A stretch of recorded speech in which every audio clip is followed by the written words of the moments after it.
All right, welcome to Next Thing Now. Here we are in 2025. I'm Adam Lavelle. I'm here with my partner, Alan. Great to see you, Adam. Good to see you, Mr. Schulman. Welcome to 2025. I can't believe we are in 2025. Pretty amazing. I still think of myself as young, and the fact that we're a quarter of the way into this century is frightening to me. It is. Given that I was born technically in the 50s, I feel very old. Yeah, well, you have a young spirit, Alan, so I'm not too worried about it. So there are some things that I think we both remember about advertising, about marketing, and it seems that this whole notion of trying to deliver, I'm going to cut right to our Sure. we have an agenda here, that the idea of delivering personal moments to other human beings, for businesses to deliver personal moments to other human beings is a necessity in today's world. And it turns out we were talking about personalization, I think, 20, 30 years ago. Oh, yeah, no question. The promise of personalization in marketing has been around for at least 25 years. Yeah. Since we started saying, once the world became digital and everything became zeros and ones, we said, we're going to be able to use zeros and ones to deliver, absolutely personalized individual content for each individual person. I think we got that wrong then. I think we're closer to that. But I think that we've also learned that you can segment yourself into oblivion if you're not careful as a marketer. And I think part of that is the demands that it places on content, which is kind of why we're here, right? That's our theme this beginning of 2025. We would argue we are in a crisis of content in that we have all this promise, this opportunity to deliver personal human experiences, but content continues to seem to be the primary challenge that businesses face. Yeah, and I'm astounded that there's been so much focus since much of how marketers reach people is through software now, through programmatic platforms, through tech platforms. I think most of those interfaces start with who am I trying to reach? Yep. And through what channel am I trying to reach them, rather than what is the message I'm putting out? Right. Eventually, we'll get to the idea of I might have something to say, right? Right. So this idea of a crisis of content, maybe it would be a good idea if we start by defining what we mean at upper right by content, and what we mean by a sort of a broader idea. We call it the content supply chain. So why don't we start there? Why don't we talk about what is I know it's a really sexy idea, the content supply chain. What's a content supply chain?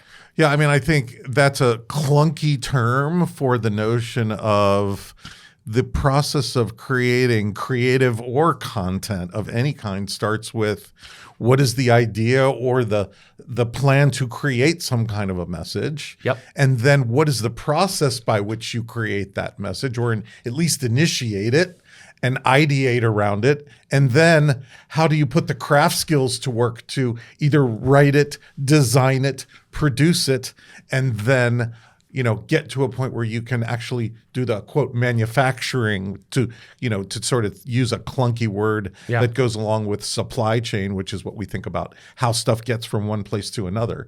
And once we make that content, then where does it get distributed, and then how is it performing? And do we have the tools to then optimize it, measure it, get it to be better while it's out there in the marketplace? And then, as we say, rinse and repeat, right? Yeah. Well, as you said, we rely on these platforms, these technologies, these pieces of software as our distribution mechanisms to put these pieces of content out in front of individuals, prospects, customers, et cetera. And it's a big set of activities that you have to go through, as you said, from origination and strategy through to distribution and measurement. And I think one of the challenges that businesses face today is when they think about content, often they're thinking about marketing content. That's right. But the truth is that is only one place where content is created inside of the enterprise. There are other tentpole moments that are just as important, if not more, than marketing, right? If you make a distinction between advertising, where you pay to put a message in front of somebody, versus marketing, where those are mostly a lot of your owned media channels. So your website, email, your own, social media that you own, et cetera. Those are important, and there are other channels too, right? Oh, totally. As a former chief creative officer and sort of a content guy myself, I've worked with setting up numerous what we call COEs, or centers of excellence in PR, centers of excellence in corporate communications, centers of excellence in employee comms. These are all forms of content around a company that have nothing to do with marketing usually, right? But they are all sitting in their own silos, and they all follow their own processes of how they create content and how they distribute it. Well, and we've seen this, in the real world. Just the other day, you see chief revenue and chief sales officers, and they're sitting there going, I need content. I need content for my field organization, for all of my salespeople. I need for events and trade shows and things like that. And they might turn to marketing and say, I need really specific content, and I need one-sheeters and PowerPoints, and I need all this stuff. And so in absence of getting that, they'll create a sales enablement team that puts together their own content separate from marketing. Or even going one step further, they'll actually go out and not wait for marketing, and they'll open up their own Canva instance, and they'll start creating their own content outside of marketing, but doing it within their own group or their own business unit. And suddenly marketing gets put on its back heels, right? Because it's suddenly moving from being a shared service that services different business units to, oh my God, we've got people going rogue, creating their own content, running their own processes. And pretty soon that gets way out of hand. Assets get distributed all over the place. They don't look like one another. It's messy, Adam. Right. Yeah. No, I mean, I'm just going to dig this ditch deeper. Marketing is what you do to get people into the store. That's right. Once you're in the store, you got to have merchandising, and that's the e-commerce people that are owning direct-to-consumer stores now, and they've got to produce product content. There's increasing regulatory requirements about producing product content and product detail information. Then you get into service and support. I mean, that's not a very my apologies to customer service people, not the sexiest world, but that knowledge base that sits there inside of the customer service organization for support, manuals, details, all the information about product usage, et cetera.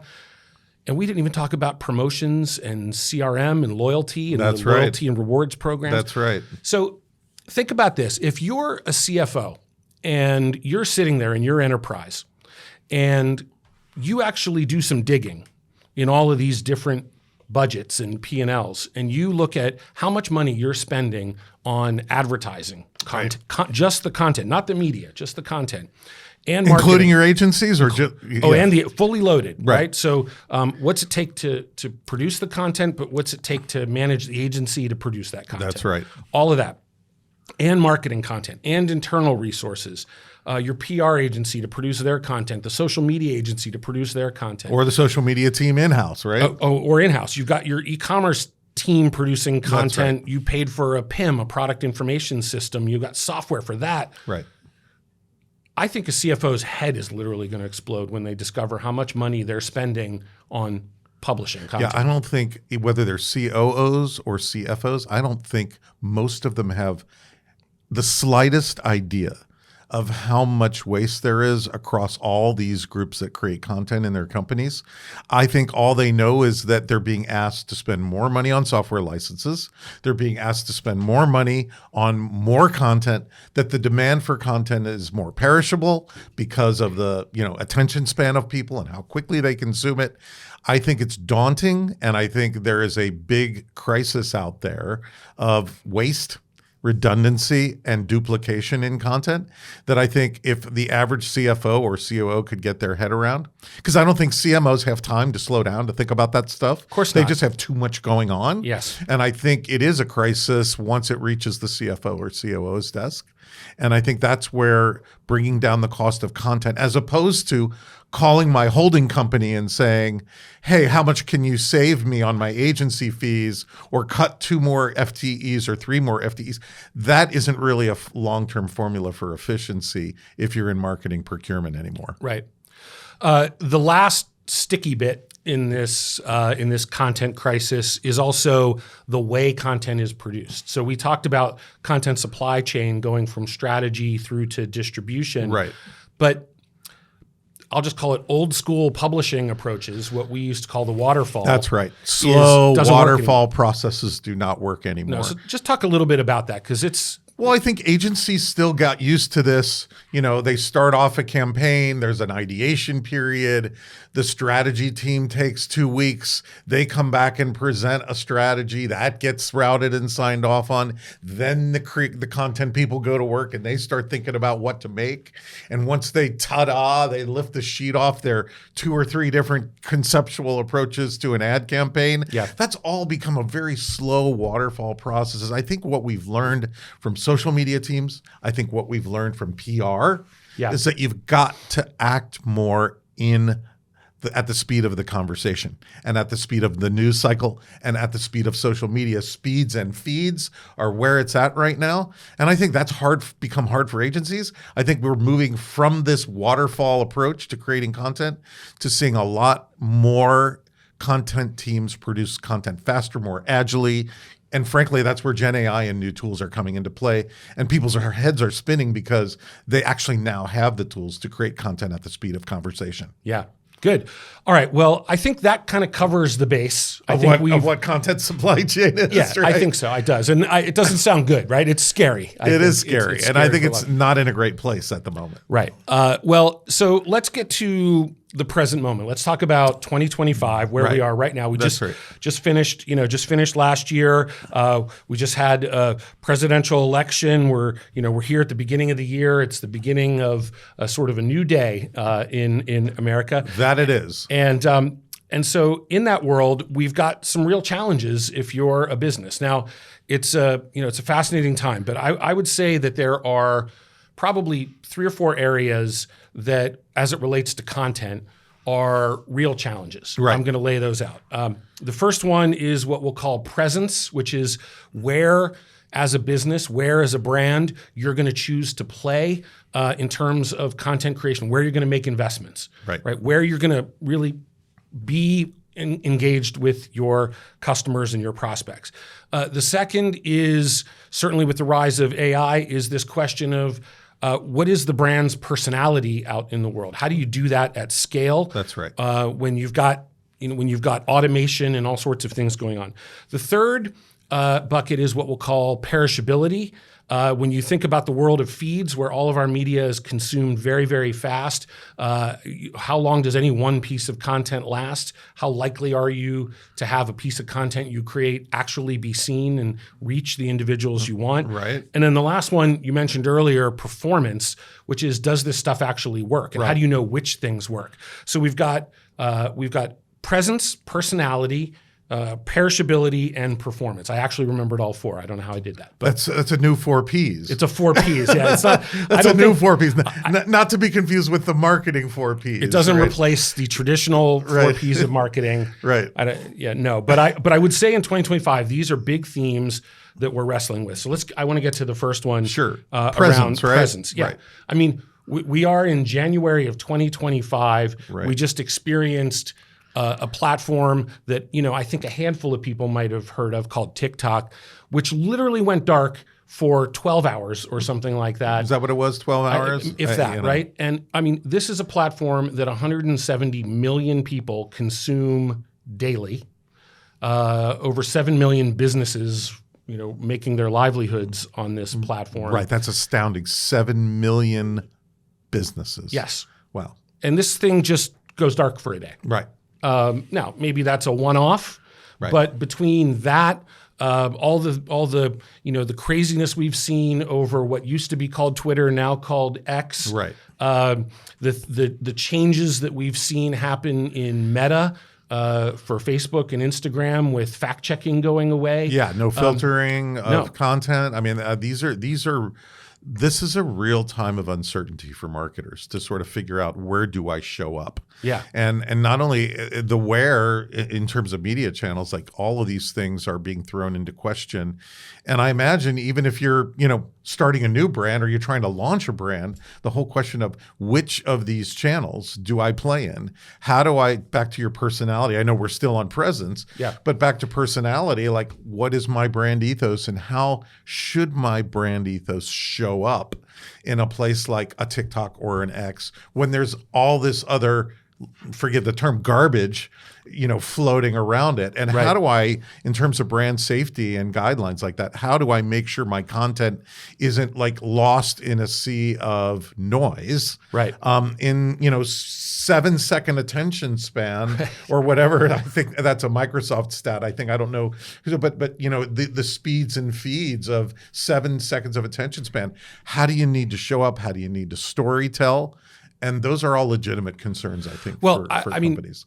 Even keeping up with where the customer is. I mean, in the weekend leading up to this little dark TikTok, all of a sudden everyone said, well, okay, we don't care about whether China looks at our data. We'll just all switch to another Chinese app and we'll all be on Red Note. Everyone, it was the most downloaded app in a 48-hour period. Everybody went to that.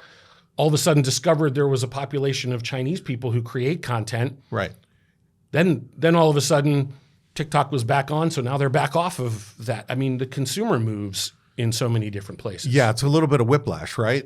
Just a microcosm of whiplash here in the last 48 hours. I think looking forward to 2025, that big question of where should I show up from a presence standpoint? What's the right tone and manner for my brand ethos? That requires a content strategy. And that requires that you write down that content strategy. It's not just that you've got some brand Bible or brand guidelines that say, here's our tone and manner. Well, those are great. Those are great generic things, but in terms of presence and showing up, and I realize I'm probably jumping the gun here on you getting into personality, but a little bit. But I guess my thinking here is that producing content does really. It sounds so obvious, but it really does require you to know who it is that you're trying to create that content for, and to know who they are means to know where they are. That's right. I mean, both in their journey and also which media and channels they're consuming content through. And I would just say that we've had years previously where we had some sense of stability in media, and you could have a fairly strong sense. But I think increasingly, just like with brand loyalty, we see consumers moving back and forth through so many different media and formats. Yeah, and in a way, the quality of the environment used to matter. I'm not sure the quality of the environment you're in matters as much anymore.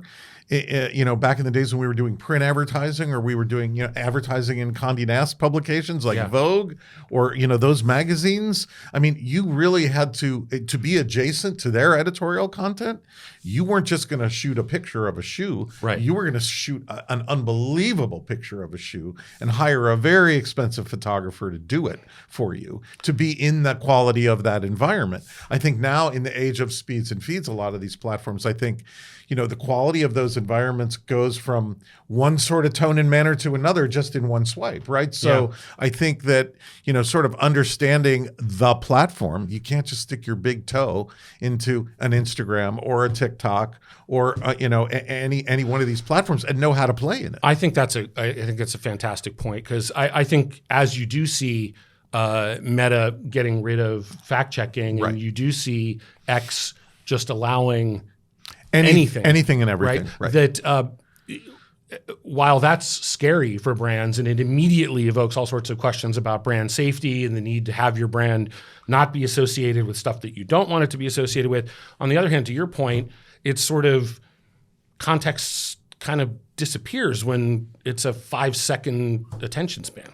Yeah, and I'm not saying it's right for everyone. I think if you're a B2B brand out there, you're a financial institution, you're you have depending on who your audience is. Right. And I'm not going to use the term upscale because I don't think it's about how upscale your audience is. I just think that what you try to do is create for the canvas you're in, as opposed to imposing your brand ethos on that canvas. So I think that's the challenge for a lot of content creators right now is how do I show up and look like I am indigenous to the canvas I'm in, right? As opposed to I'm going to force my brand ethos in here and hopefully people will recognize me instantly, right? Yep. And I think that's the challenge from a creation standpoint to get that presence correct, and that's not easy. Yeah.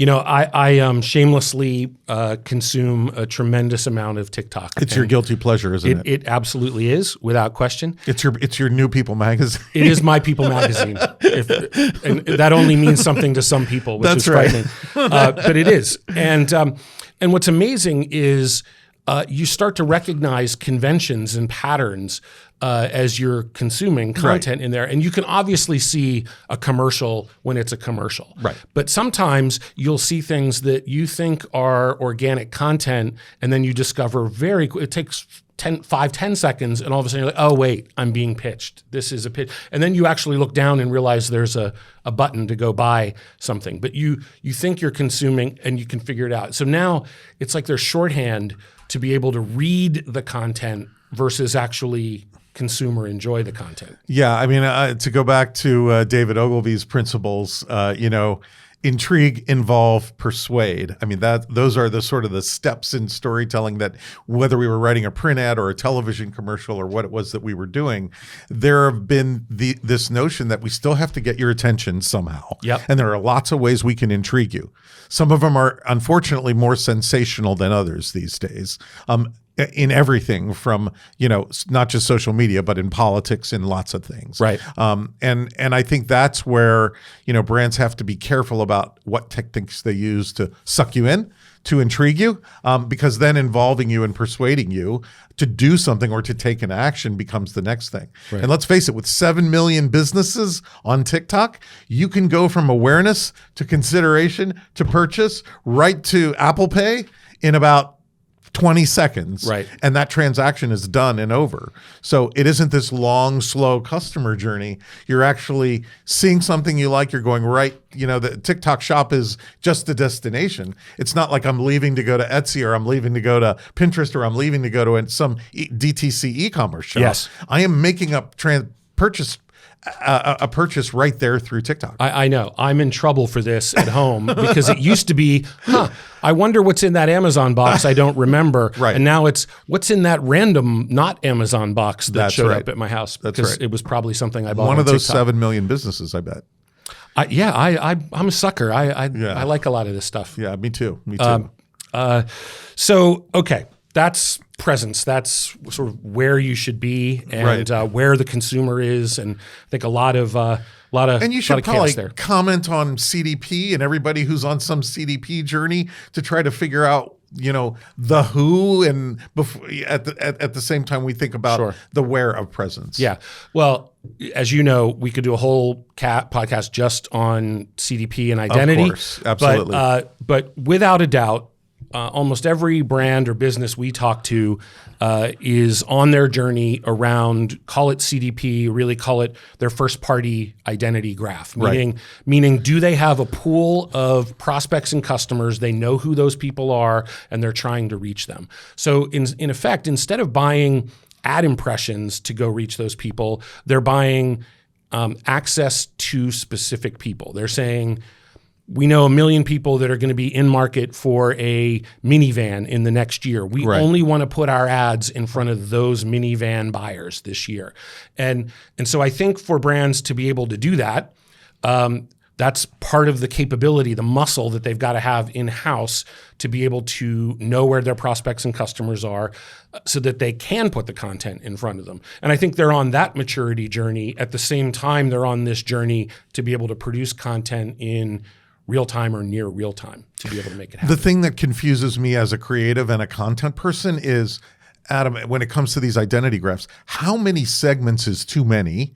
If I'm loading all this customer data into my CDP, can't I segment myself into oblivion? Is it really reasonable to think I'm going to deliver one-to-one messaging if I have a CDP? Or is it just that I'm going to be able to slice and dice that customer data so many ways, and I'm going to be able to tell an agent or a machine, how to create a message for that sliver of a segment? Yeah, I am positive that there's a handful of data scientists out there, much more knowledgeable than me, who will tell you that there is a diminishing returns curve, that at some point, the amount of money and the amount of data you would need to deliver one message uniquely to one person and do that 20 million times might not produce the return that reaching groups of 10 people or groups of 100 people with one message would deliver, right?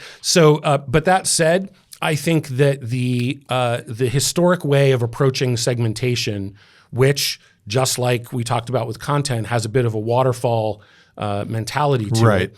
I'm going to segment people by their demographics, by their age, by their income, by their location, maybe by educational level, or maybe I'm going to segment them by major life event, right? Graduating from college, getting married, buying a house, having a baby, retiring, all those normal big life stage moments. Those aren't wrong, but they aren't necessarily sufficient. When you are going from your first car to your second car, or going from your second to your third, did I get married, or did I have a baby, or did I move to the suburbs and buy a house? Those are one set of influences on that, but it might be another. I got a new job, so I'm going to upgrade. I've got a new job, but I got a baby, and so now I actually need two cars. I'm going to downgrade on one so I can get a second. So the idea is you actually can segment, I think, way more dynamically. We call it a dynamic segmentation, which is you just define these containers that would qualify somebody into a segment, and people can move in and out of those segments just like they move in and out of different stages of their life. So moving from, now that we're in personality here. Yes, we are. Moving from presence to personality. That's a great segue. That sort of begs the question, now that you sort of cut the who segments that way. Is it reasonable to think that my brand personality has to sort of adapt to those contexts, almost the way that the promise of dynamic creative optimization, or DCO, was trying to do, either based on, geography or weather or how many kids I have or this? Is it reasonable to think that we now have the technology to change that messaging based on the criteria you just talked about? And if we do, how do we keep it real? How do we keep it human versus feeling really synthetic to people because it was created by an agent and some Gen AI? Well, first of all, I would say from a brand point of view, I think there's a certain amount of elasticity in any brand's ability to turn the volume up or down on various attributes in its tone of voice and its message. There's a limit that elasticity can break, right? Porsche is not going to sell a Porsche for the price of a Volkswagen Golf. I might be in the market for a Volkswagen Golf. I might really want a Porsche, but I can afford a Golf, and those are awesome cars. I love those cars as much as I love the other. Porsche as a brand can't satisfy everybody all the time. With what it has. What you're getting to in terms of its humanness versus synthetic. I mean, now we're talking sort of the issue of the day, which is AI, and we're talking about a brand's ability to scale to talk to anyone. The only way it's going to do that is through being able to process massive amounts of information and use synthetic tools, AI tools, to be able to speak to individuals, whether that's through generative AI to create content, or call it live AI that can speak in real time in chat or in voice. Which we're seeing the emergence of that all over the place. So if I'm speaking in the vernacular of my high school sons, that's a very different vernacular than speaking to, the next generation up or the generation older than them, depending on what my segment is. The language is different. The conversational style is different. As a copywriter by craft myself and a graduate of 2 journalism schools, Yeah. I can honestly say that that's tough to be able to pivot and say, okay, my brand ethos now or my brand personality has to take on that kind of language. Sure. If I'm going to use AI to do that, is that going to come across weird, synthetic, or is it true to the brand? And I think these are new issues. These are new issues. These are new issues that we're having to wrestle with because it's not as simple, as I said before, as opening the tone and manner page in your brand guidelines and saying, this is what our tone of voice is. We have to stick to this tone of voice. Right. Well, I mean, regardless of what side of the aisle you might be on, we saw in the last presidential election, we saw candidates on both sides get called out because they would be at events and their tone of voice would be very different from speaking to one audience to then speaking to another audience. And they were trying to tune their language and tune their message to the people they were speaking to.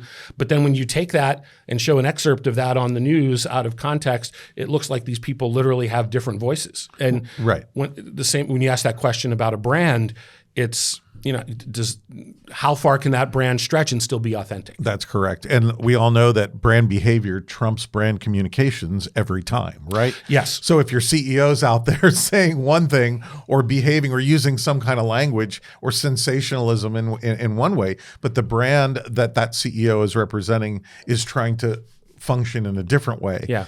People are just, brand trust is going to be lost. So I was wrong about the elephant thing because you first brought up David Ogilvy and now you brought up this, you brought up brand behavior trumps brand communication, which is like, it was a mantra for a very long time. And I think it's utterly true. It's proven out, right? Right. You can say one thing, but it's not about what you say. It's about what you do. What you do. Yeah. What you do. And I think that we are still in a very challenging time as it relates to how customers interface and interact with brands, even brands that they've already made a decision. I like that brand. I bought products from that brand.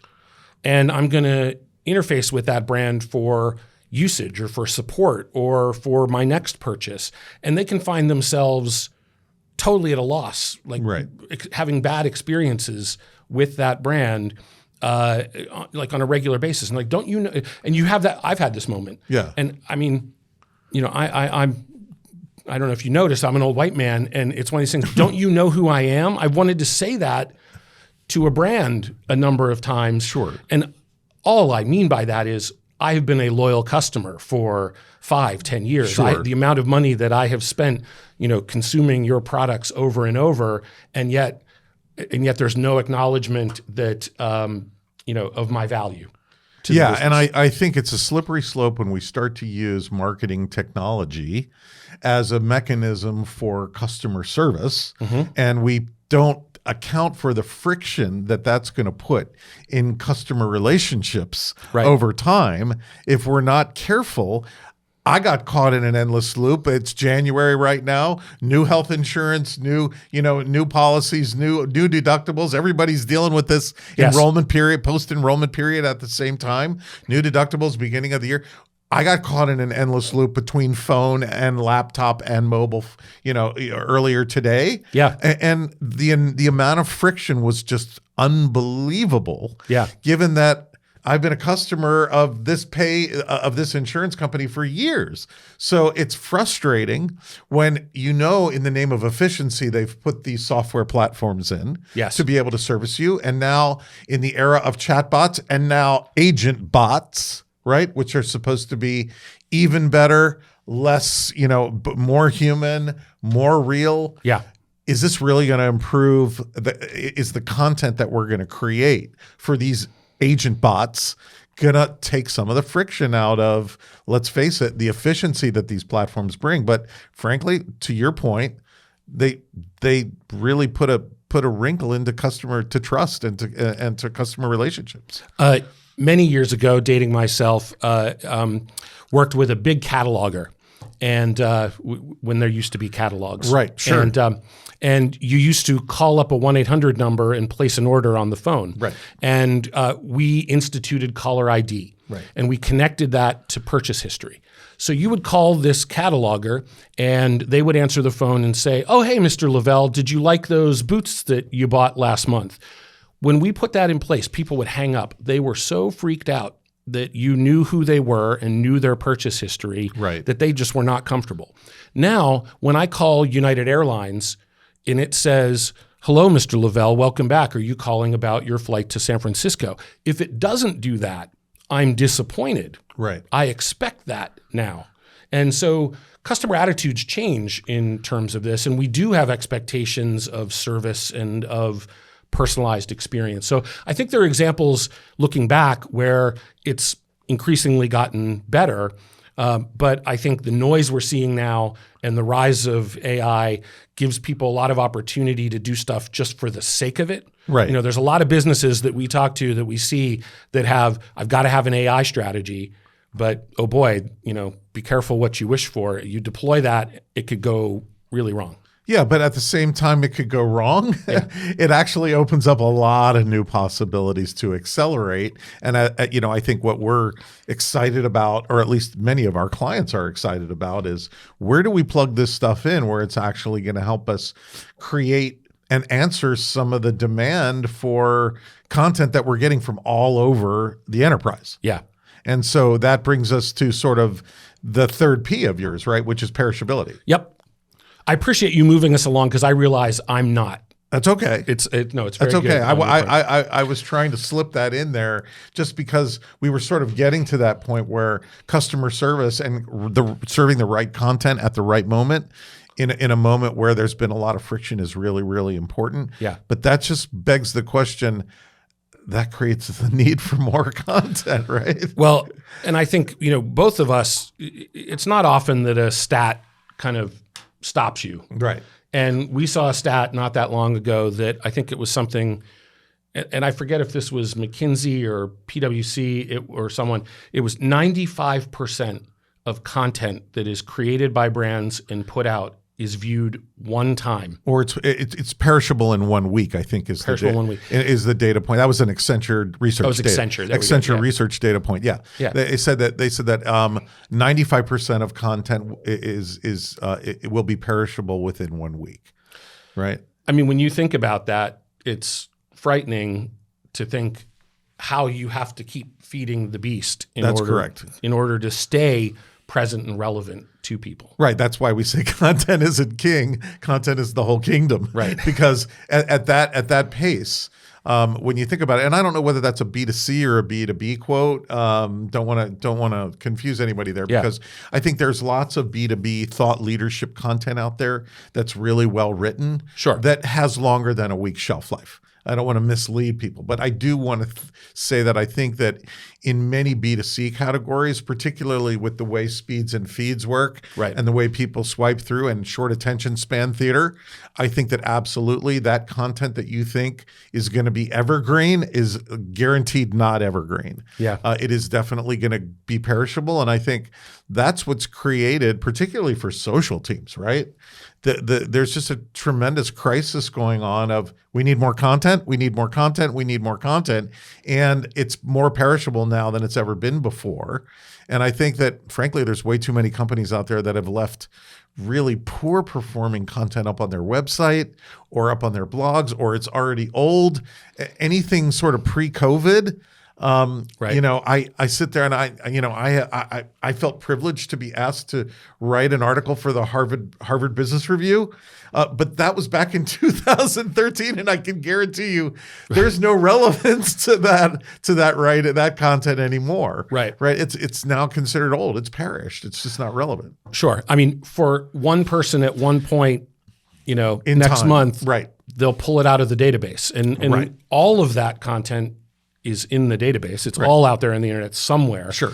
And so, yeah, I think, whether it's if it's a B2B context and you're talking about white papers or syndicated research or, rankings or things, that's all on-demand content that I can get when I want it. Case studies and use cases, right? But I have to go get it. That's right. Pull it off the shelf, as opposed to the stuff that's in front of me all day, which is highly perishable and just comes and goes. I mean, it's not even just consumer; it is B2B. You think about LinkedIn is a feed experience. That's right? correct. But I think it's just we've seen another part of the content crisis in 2025 is search behavior has changed radically. Yes, people are not going to Google to search. They're going to TikTok to search. Yeah. At least my kids never use Google. They always go to TikTok to search.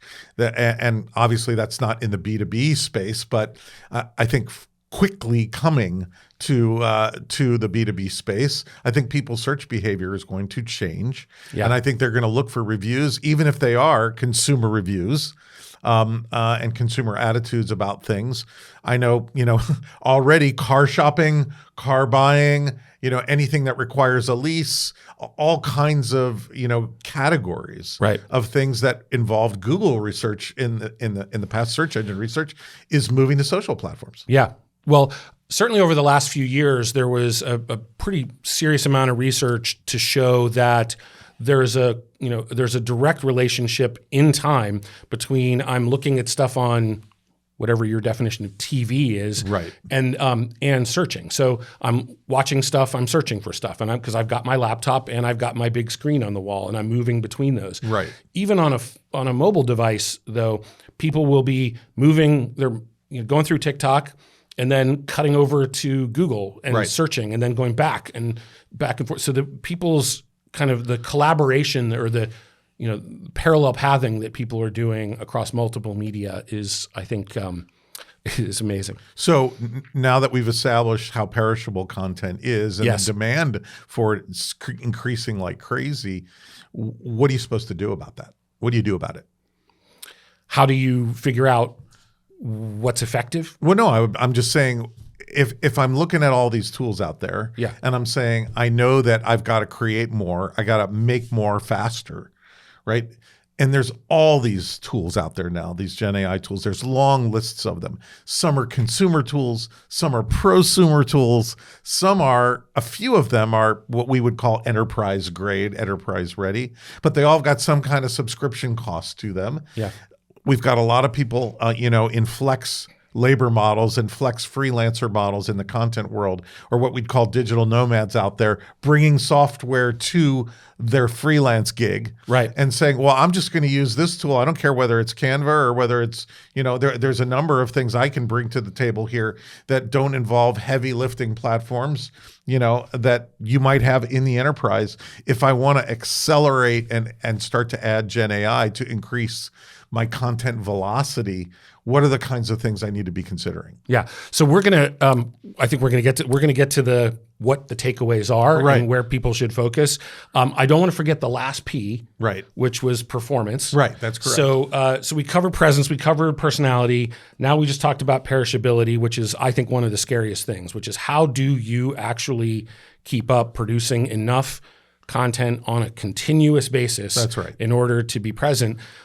And that gets us to this idea of performance, which is if I'm a business, unless I'm actually in publishing, publishing is a cost center. Producing content is not my core business. I'm renting cars or selling cars or making movies, whatever I'm doing. Publishing content is a cost center. And so how do I put in place the right criteria, the right measurement tools to know that this content is performing, this isn't, so that I can continue to optimize, right? When we were talking about perishability, we were talking about we weren't talking about reach, we were talking about frequency. That's right. What's a new definition of frequency? Yeah, what is good frequency? What is effective frequency now, right? Yeah. We used to, back in the TV days, know that if you ran a commercial 7 times, you could burn Tide Gets the Dirt Out into people's heads. Yes. And they would know that. And yes. they could repeat it. Right? Almost like a political candidate. Right. And so I think that what we know now is we don't know. We don't know what the new effective frequency is. We just know we got to make more content. And I think PR teams and social teams are used to doing that, and they're used to moving quickly. I think generally web teams, agency teams, branded content teams, not as agile. And I think that's where what we're seeing is the need for new tools and new processes for them to do that. But what I want to say about performance is, and this is where I think marketing is on its back heels, Adam, in the fact that there is much more pressure from the sales organization than ever before. Yeah. That every piece of content, if I'm a product marketer and I'm on the hook to deliver so many sales qualified leads if I'm attached to the sales organization. Yes. We are in a time not just of uncertainty and crisis around content. We're really in an everything to revenue kind of mindset right now. Right. Yes. And I would say that marketing is on its back heels because the chief revenue officer or the chief sales officer or the sales organization is the one crying the loudest. The leads that I'm getting from marketing are not good, and I need more stuff for the sales organization. I need more sales enablement content. And that's where I think a lot of the pressure is coming from in the organization. Yeah. And I think even, feet on the ground, as they would say, Feet on I the think street, not right. only does that content, not only is marketing on their back heels a bit to get that content produced, they've got to get it to the field, meaning right. those are technical issues. You've got to get it integrated into Salesforce. That's You've got to correct. get it out in the hands of those people. So distributed marketing in that B2B environment is really tough. Really critical right now. And I think in this sort of everything to revenue mindset, what we keep hearing from more and more clients is more sales enablement stuff, more stuff that's going to move the needle because they're under so much pressure to drive revenue and to drive quarterly results. And I think that, that still puts the onus on content creators to not just produce content for content's sake, but to produce content that performs. Right. So how do you, I think some of these new AI tools are going to help us in near real time, if not real time, tell us what's working and what's not. It's not just as simple as A/B testing anymore. It's not just as simple as I'm going to run a multivariate headline and determine which of these three headlines. You're an old Bronner Schlossberg guy back to the Digitas, Yes. to the early days, right? Yeah. Which is what you guys used to do when you created some of those best practices in the early days. I think digital marketing now and lead gen now is much more mechanized and much more machine led than ever before. Yeah. And I think that's going to come down to how many headlines are we going to test? How many headlines do we have to write? Is AI going to be writing all those headlines? And if so, are they going to have the same power to intrigue and pull you in? Or is it just quantity for quantity's sake? Yeah. It's, I think Eric Schmidt, Right. who used to run Google, Correct. said, there's the old line, Wanamaker, I think. Wanamaker, right. Half my advertising works. I don't know which half. I just don't know which half, right? Schmidt said that advertising was the last bastion of unaccountable spend in the enterprise, and we're going to fix that. And so I think the blessing and curse of the sort of legacy of digital marketing is it's been so measurable that the blessing is it's been so measurable that it's thrived. The curse is it's created a expectation that everything should be as measurable. Everything as that. should be measured. That's right. Everything should be performance, right? And I think we're still working toward that. Yeah, I think we got ourselves in trouble in the digital era thinking that just because we could measure everything doesn't mean we should measure everything. And just because it has a 0 or a 1 doesn't necessarily mean that data is going to tell us something valuable. Right. What should we pay attention to when it comes to performance? I think a C-squeeze scorecard is something that, it's very hard to go into a CFO or a COO's office and talk about likes and shares and talk about things that are what we'd call soft KPIs or soft measures. Yeah. You really need a scorecard when it comes to content performance that says we moved brand from X to Y. We moved engagement with our brand or time spent from X to Y. Yeah. We moved commercial result, and that means lead gen, whether that's MQLs or SQLs from X to Y.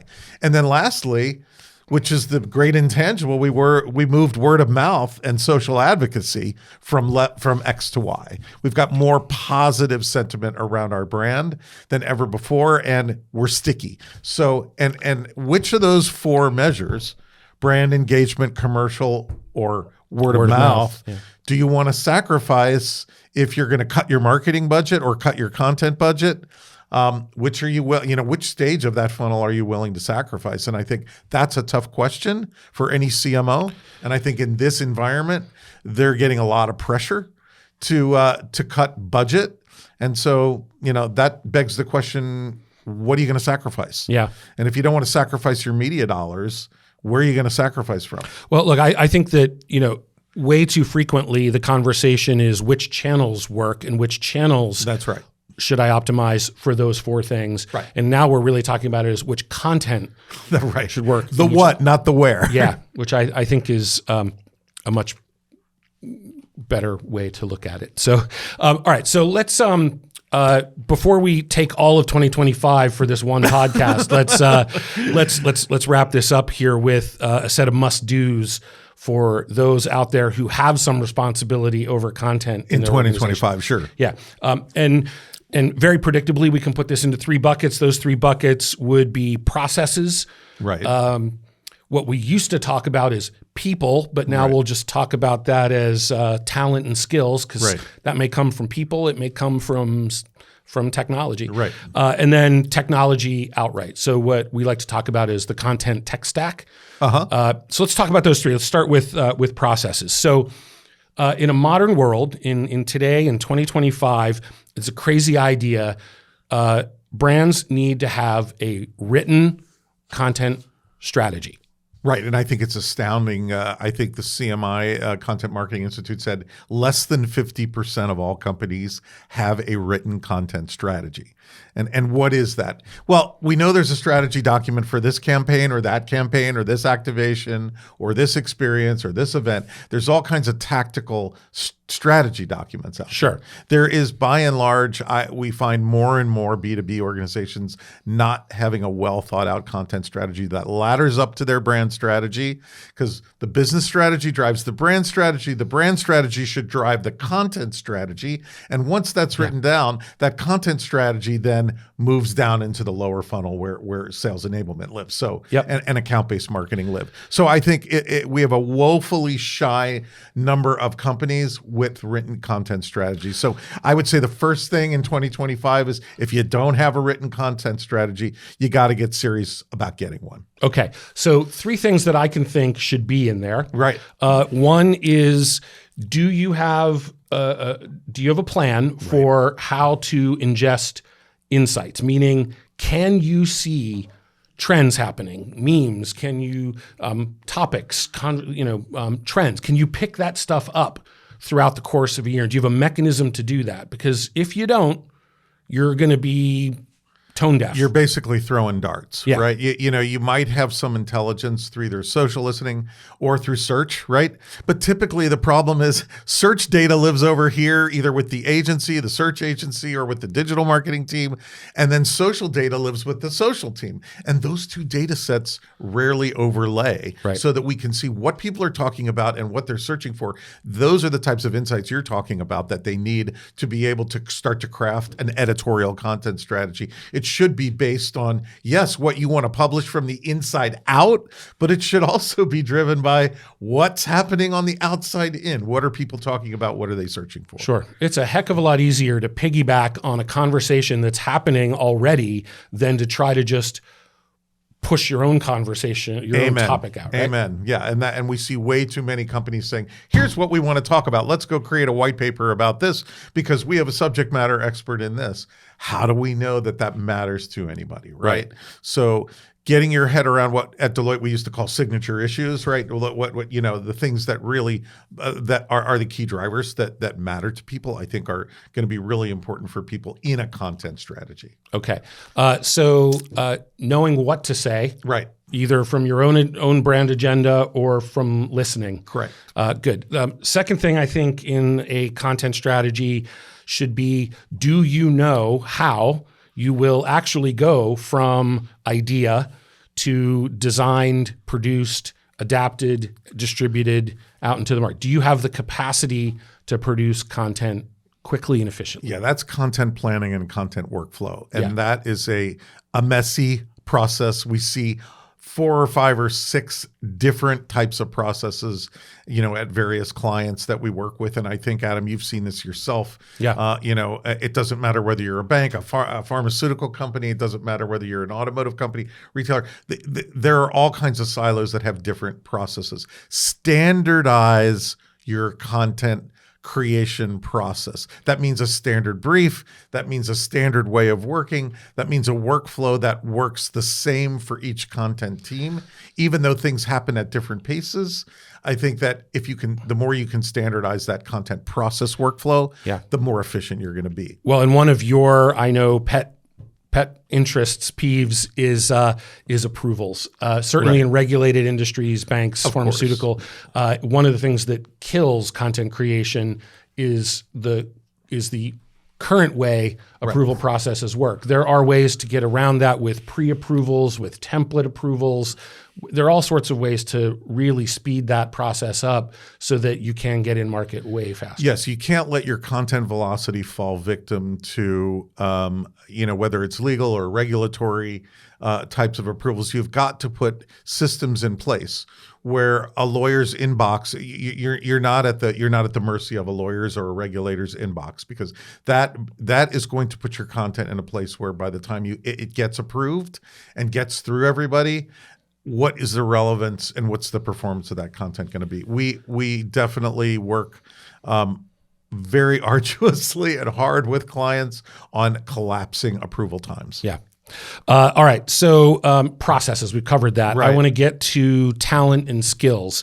So the first thing is there's still luckily for all of us, there's still human beings involved in all this process of content creation. But talk to me for a second about AI versus what you call AI plus EI. Right. So AI and EI, emotional intelligence, Yeah. versus just artificial intelligence. And Gen AI tools, let's face it, they can, whether it's Midjourney or DALL-E or whatever you're out there creating images with, or, whatever of these that you've tried so far, we all know that, hence Microsoft calling things pilot and co-pilot. We're still the pilots.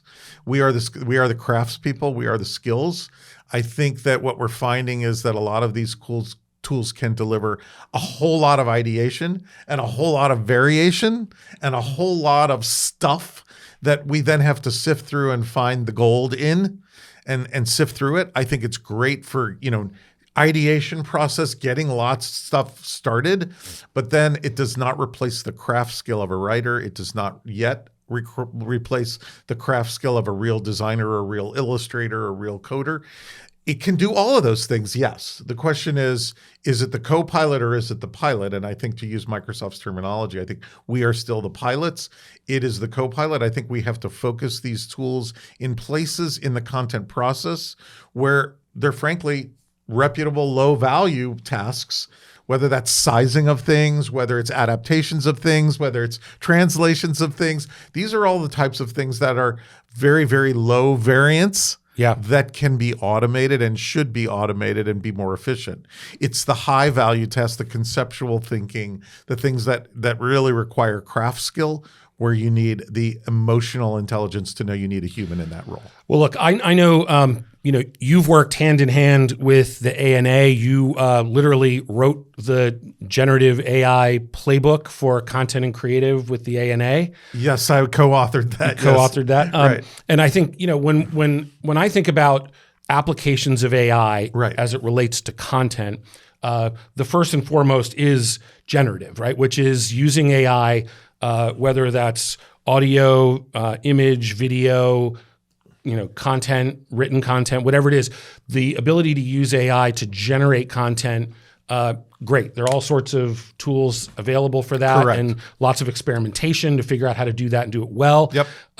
There's a second application, which is automation. So taking one idea, taking one piece of content and adapting that to 15 different languages, 100 different formats, 1,000 different sizes and formats, taking one 60-minute podcast and turning it into 50, 30-second sound bites that you can put out. That's shorts, right? Or YouTube shorts. All automation. Right. So there's generation, there's automation. I think increasingly we're going to see adoption of a third application of AI, which is interface or interaction. Today, we only see that in the form of chatbots or how we interface with ChatGPT or other ones, which is a chat interface, right? Right. But increasingly, this idea of conversing with a brand Yes. or conversing with software rather than pointing and clicking around a website, that is going to that's a different paradigm. Yeah, I love that idea, Adam. I love you, and you called it AI UI the other day. AI UI. So you have AI EI. We're going to sound like old McDonald. AI EI and AI UI. AI EIEIO, right? Yes, right. Yeah, exactly. And then last is intelligence, which is AI continues to just ingest massive amounts of data. Right. And then it does have the ability, and we see this plain as day in just having a Teams meeting or a Google Meet and having one of those AI tools listen to that meeting, and then it gives you incredible insights and summary about what was discussed. The meeting notes, right? The meeting notes, right? But even when you look at large data sets of media or look at a brand's own total database of content, and then being able to get insights out of that and feed that back to you and tell you which stuff is more popular, which stuff is resonating more. I think we're just at the cusp of AI providing intelligence to us about the content that's created. Oh yeah, it's scary. I looked at the notes from one of our earlier calls last week. I'm like, oh my God, did I say that? We sounded so much smarter than we are. Are we going to get fired for that? Right? I was going to say we sounded so much. AI made us sound smarter than we were. I know it's incredible that I saw that. But no, you are absolutely correct, and I think for many content organizations, it's a question of, what are the right tools to plug in from an intelligence standpoint? Let's face it, everywhere around the content supply chain, generative AI or now automation agents are going to help accelerate that entire content supply chain. Yep. The question is, where should I do that safely and securely? Where can I do that? Where can I find the efficiencies right now in my tech stack? Do I need to continue paying for heavy lifting types of, in sort of the content tech stack, heavy lifting platforms? Or are there composable, headless, other things that I should be considering? And, those are all the right questions right now in 2025, which is where should we be plugging these tools in? And now just over the holiday break here prior to 2025, I think we saw the acceleration of agent automation and automation agents, right? Yeah. And fascinating stuff, right? No, we absolutely have. And I think it's, it brings us to the last thing. So we have talked about modernizing processes. Right. You can do that inside your organization. That's change management. A lot of that requires change management. Mm-hmm. Very doable. Getting the right talent and skills, whether that is still human capital, human talent, or getting some balance, of synthetic, some balance of right. of where do you need emotional intelligence and where can you use artificial? And it brings us to the last category that we think people need to be thinking about. So get your processes right, get your talent and skills right, and then, painful to say, you got to get the tech stack right. That's right. And I think this tends to be the immovable object in organizations, or at least the glacier-paced moving object in organizations. Why is that? Yeah, why? Because the idea of getting new technologies or rationalizing old, getting technologies to integrate with each other has historically just been, it's heavy lifting and it's painful. It is. And nobody starts with a clean sheet of paper, right? Everybody's got some legacy spaghetti, something already in there that's got to be integrated with. You can't just dump it out the door, right? Yeah. So you're constantly, like Legos, building on top of what you already have. And that becomes a lot of a puzzle piece, particularly now in the age of AI. I don't think we're going to see as many of those big digital transformations that the big global systems integrators like Accenture and Deloitte do. I think we're going to see AI transformations going on now, which will be the next series of Legos that get snapped on to the tech stack, as it were. I like to think that in some ways we are actually in a post-digital transformation. I would think so too. All I mean by that is there are a lot of people who are in enterprises who have bought a lot of software. Yes. And we see all the numbers. Half of the software actually gets used to its full potential. They're all in that tech kind of debt. They're in change fatigue. Yes. And so what they often are begging for, need, is just what can I do with what I already have? Right. Or what can I do with what I have if all I need to do is stick a couple little things in there? Like how do I need more value out of these investments. And I think what we're seeing is this need to have completely modern processes as it relates to content creation. It is real change. Not just in people and processes, but it is some change in the tech. Yeah, and I think it's reasonable to say if you're in tech debt and you haven't maximized what you already have, start with some small things that you can do, right? There are some small improvements that you can make to get more value out of those license fees that you're already paying. Yeah. I don't care if it's on the content side or if it's on the CRM side or it's on the Service Cloud side, or even if you're somewhere in your CDP journey, there's got to be quick wins that you can look at and say, this is actually going to deliver value, not just like jazz hands value, right, but actual bottom line value. Find those places, because that's what we're hunting for is, where are those places? If we can cut content approval time down by 2 to 3 days or even by a week, what will that save the organization? How will that improve the performance for the sales team in the field? Yep. Well, look, so here we are at the dawn of 2025, this new year. And I like to think that as far down the valley of despair as we might have gone on some of these topics, I think this is a pretty big year for making moves. I think it's a big year to find some maturity, to sort of get some things in place. I think there's a lot of opportunity in front of us. Yeah, I mean, I know there's a lot of uncertainty out there in the marketplace right now because it's been, look, we've had fires and we've had, there's just a lot of things have come off the rails of late, and we've just had an election. I think that this uncertainty hopefully will subside. I'm very bullish on what these tools can do if they're correctly placed. In content organizations. I'm very bullish on the potential possibilities of these tools creatively. And I think there should be somebody on your content team or your creative team that is off in the corner playing with these tools to determine what can be done to them and go, hey, look what I found. Right. Because that whole, hey, look what I found, or look what I did, is what's exciting about new technology. Yeah. And I think that we have to foster an environment where this is a new canvas. It's a new canvas of tools and new crayons. Yes. To use a metaphor. And I think that, whether you're, creating butterflies or whatever it is that you're creating, it's the time for us now to be able to have somebody to make sure somebody in the org is off, not just playing for playing's sake with these things, but really trying to say, which of these tools should we seriously consider bringing into the content supply chain? Well, I think we'll just get our upper right wash rag out and we'll go and polish up some of these tools and get them working a bit better than they are and get real content produced in real time. What does an upper right wash tag look like? Is that we're going to get upper right branded? Yeah, we'll put the brand out. Yeah, sure. Yeah. Absolutely. They're good. They're very good looking. We have our upper right teacups, coffee mugs here today. All right. So, Alan, thank you for being here with me today. Always a pleasure to to talk about. Look, I'm not a futurist. I don't have a crystal ball. I don't call myself a futurist. In the marketplace, I do speak a lot, as you know, on content and creative. But it's an exciting year, and looking forward to working with you on helping some clients get their content right. Well, what we didn't do was predictions. Right. I know there's a big college national championship happening.